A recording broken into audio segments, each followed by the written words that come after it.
Hello students, आज हम आपको differential equation of the first order but not of the first degree इसके बारे में बताएंगे। फर्स्ट ऑर्डर इसका मतलब डेरिवेटिव जो है फर्स्ट टाइम है। But not of the first degree means उसकी जो डिग्री है वो एक नहीं है, बहुत सी डिग्री हो सकती है, n हो सकती है, 2 हो सकती है, 3 हो सकती है। तो इसको हम लोग कहते हैं differential equation of the first order but not of the first degree. इसको कैसे सॉल्व करेंगे इसके बारे में हम आपको इस वीडियो में बताएंगे। कोई भी डिफरेंशियल इक्वेशन अगर इस तरह का लिखा हुआ है p power n plus p1 p power n minus 1 plus p2 p power n माइनस 2 plus n dash dash pn equal to 0, where p is equal to very small p is equal to dy by dx and capital P1, capital P2 and capital Pn are functions of x and y.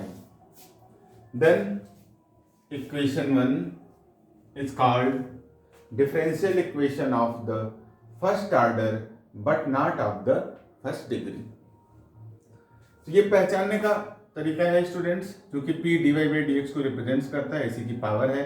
हम देख रहे हैं कि first time derivative है तो first order है और यहाँ इसकी पावर n है तो nth डिग्री का ये डिफरेंशियल इक्वेशन है, फर्स्ट ऑर्डर और nth डिग्री का। तो इसमें तीन टाइप के होते हैं इसको सॉल्व करने के लिए। पहला होता है an equation solvable for p।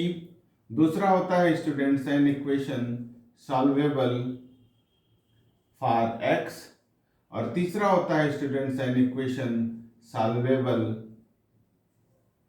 For y। तीन केस होते हैं। इसके बाद क्लियरेट्स, फिर an equation reducible to Clairaut's form. तो p में अगर ये p में फैक्टराइज हो जाएगा स्टूडेंट्स तो इसको सॉल्वेबल फॉर p होगा। अगर ये सॉल्वेबल फॉर x होगा इसका मतलब इस इक्वेशन 1 को हम लोग इस फॉर्म में लिख सकते हैं, x is equal to f of y p के फॉर्म में। और अगर ये सॉल्वेबल फॉर y होगा तो इसको स्टूडेंट्स हम लोग y is equal to f of x p के फॉर्म में लिख सकते हैं। तो ये इसको देख के पता चलेगा कि ये किस फॉर्म में है और सॉल्वेबल फॉर p है, x है कि y है। तो यहाँ सबसे पहले जो केसेस हम बताए हैं सॉल्वेबल फॉर p, तो कैसे इसको सॉल्वेबल फॉर p में होगा तो क्या करेंगे, कैसे इसको सॉल्व करेंगे स्टूडेंट्स, ये हम आपको इस वीडियो में बताएंगे। तो सॉल्वेबल फॉर p होगा तो इसका मतलब ये जो डिफरेंशियल इक्वेशन है ये p में फैक्टराइज होगा। मान लिया इसको हम लोगों ने फैक्टर किया और इस ऐसे आ गया इसका factor p minus r1 p minus r2 p minus rn is equal to 0। इसको फैक्टराइज किया, ये ऐसे आ गया जहां स्टूडेंट्स ये r1 r2 और rn जो है वो x y के फंक्शन है। r1 r2 rn ये क्या है, x y के फंक्शन है। तो अगर हम लोग सपोज किया कि इस फर्स्ट फैक्टर को हमने p minus r1 equal to 0 किया और इसको सॉल्व किया तो f1 x y c1 एक सोल्यूशन आया। मान लिया इसको सॉल्व किया तो f2 एक्स वाई c2 दूसरा सोल्यूशन आया और इसको सॉल्व किया तो f एक्स वाई cn एक सोल्यूशन आया। तो इसका जो कंप्लीट सोल्यूशन होगा स्टूडेंट्स उसको हम लोग लिखेंगे f1 x y c f2 x y c dash dash fn x y c equal to 0। यहाँ students C1, C2, C3 dash dash Cn की प्लेस पे हम लोग C पुट कर देंगे और इस तरह से इनके सॉल्यूशंस को मल्टीप्लाई कर देंगे तो इसका सॉल्यूशन हमें प्राप्त हो जाएगा। अब हम लोग कुछ एग्जांपल लेते हैं और बताते हैं इस आर्टिकल को और भी अच्छे से।